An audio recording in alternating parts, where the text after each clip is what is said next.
Hey everyone, we're going to talk about commercial real estate. So, if you've ever heard me teach on this subject, you know that I'm a big believer in commercial real estate, especially for building wealth.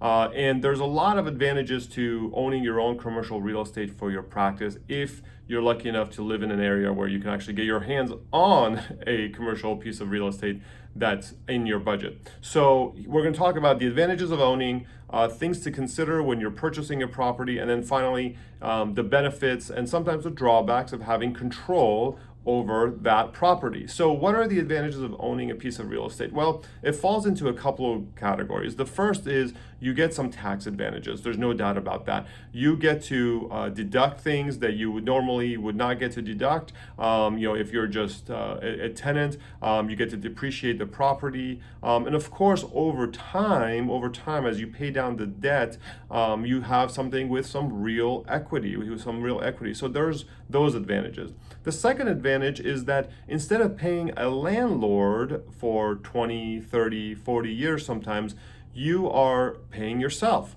You're paying yourself, and you're in essence paying yourself from the revenue of your practice. So, in other words, you're taking a deduction at the practice level for your rent, and then that money is going into hopefully a limited liability company that owns your real estate, and then you're using that money to pay down the mortgage and the other obligations that the building has, like real estate taxes, utilities, and whatnot. Overall, you're in essence kind of double dipping, and that might be the wrong word, but you're kind of double dipping because you're getting a deduction for the rent, and then on this side, you're really not paying the full tax on your real estate income because you're getting depreciation and you have other expenses. So it's really works well long term in terms of building wealth because one of your businesses is in essence paying the equity of the other, right? So hugely important. The third benefit of owning real estate really comes down to what you do in retirement, or if you bring in a partner, or eventually sell to someone. The beauty of owning the real estate is that in many ways, especially if you've kept it up and it looks beautiful, is that you get to now rent it to another doctor who will be there for 10, 20, 30 years. And so that's really great retirement income for you as well to supplement everything else you're doing.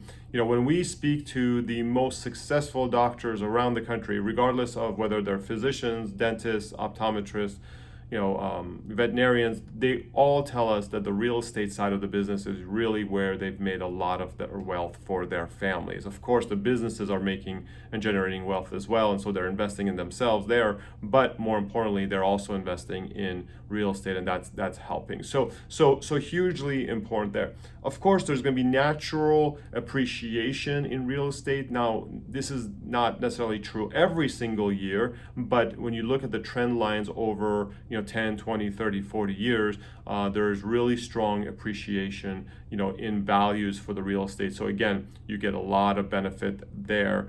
So hugely important to think about this. Now, what are the drawbacks? The drawbacks really fall into a couple of categories. One is that it can be very expensive in certain parts of the country to buy commercial real estate. If you're in New York and you're in California, Washington State, it can be nearly impossible to find something. But that being said, with where interest rates are these days, and they've been sort of here for almost 10, 12 years now, you have a lot more buying power than you used to. So I encourage everyone to talk to a commercial real estate broker or call us, and we'll kind of help you get introduced to someone who can help you look around, see what's available for you. Even if you're in the middle of a lease, it might take 1, 2, 3 years for you to find a piece of property. So start looking now, and if you find something, you can start working on building it and building it out, and then eventually moving into it, and we can sell your facility to another doctor who can come in and take over. And that's done very frequently, and it's very, very profitable for everyone. So it's never too late to start. So I would definitely encourage you to look at that, and don't hesitate to ask questions as you go through the process. I know in some areas of the country it's a lot more difficult, but that doesn't mean that you can't find it. There are still really, really good opportunities there. If you have any questions about the tax advantages of it and things of that nature, make sure you talk to your CPA, or when you call us, we'll definitely talk to you about that. Let's talk about another drawback, downside, if you will. it's the amount of capital you need for the down payment. Now, so depending on where you are in your career and how strong the practice is, you may need, somewhere between 5 to 20% down, depending on what kind of loan product you do achieve. So if you've got an ongoing business and you're looking to move to a piece of real estate that you own, a lot of the dental banks and other banks out there who work with doctors really do a good job of making sure that you come almost with nothing out of pocket. And so they do traditional, zero down payment financing, and that's because you own a practice already, so they're able to kind of rely on that.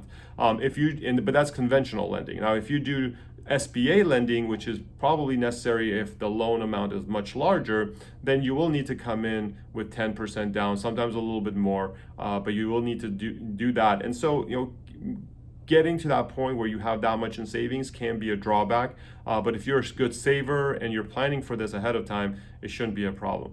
The third potential downside, and this is again, something that is a potential, not really something that we see very often, is that if you let the building get decrepit, you don't keep up with it, you don't make sure it keeps nice, the landscaping, you're not maintaining it, then it can start to really add up in terms of cost long term, especially in your retirement, when you can least afford it. So my advice is just keep up with the building, make sure things are done, well, make sure, things are repaired when they need to be repaired, so that you don't run into these issues long term.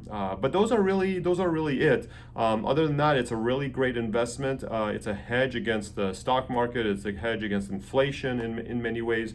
And so it's something to really think through as as part of your budget. In fact, after you invest in your practice, I think the second bucket you should fill is your real estate bucket, and then only after that go into the 401ks and the other retirement things, because at the end of the day, you want to sort of fill those buckets in a way that makes sense and that is logical in terms of your finances. So if you have any questions about any of this, please reach out to us. We wanted to give you the high level, but there's a lot more detail that needs to go into this. Of course, starting your search is really important, and remember, try not to do that yourself. It's important to hire a professional like a commercial real estate broker to help you. If you have any questions, let me know.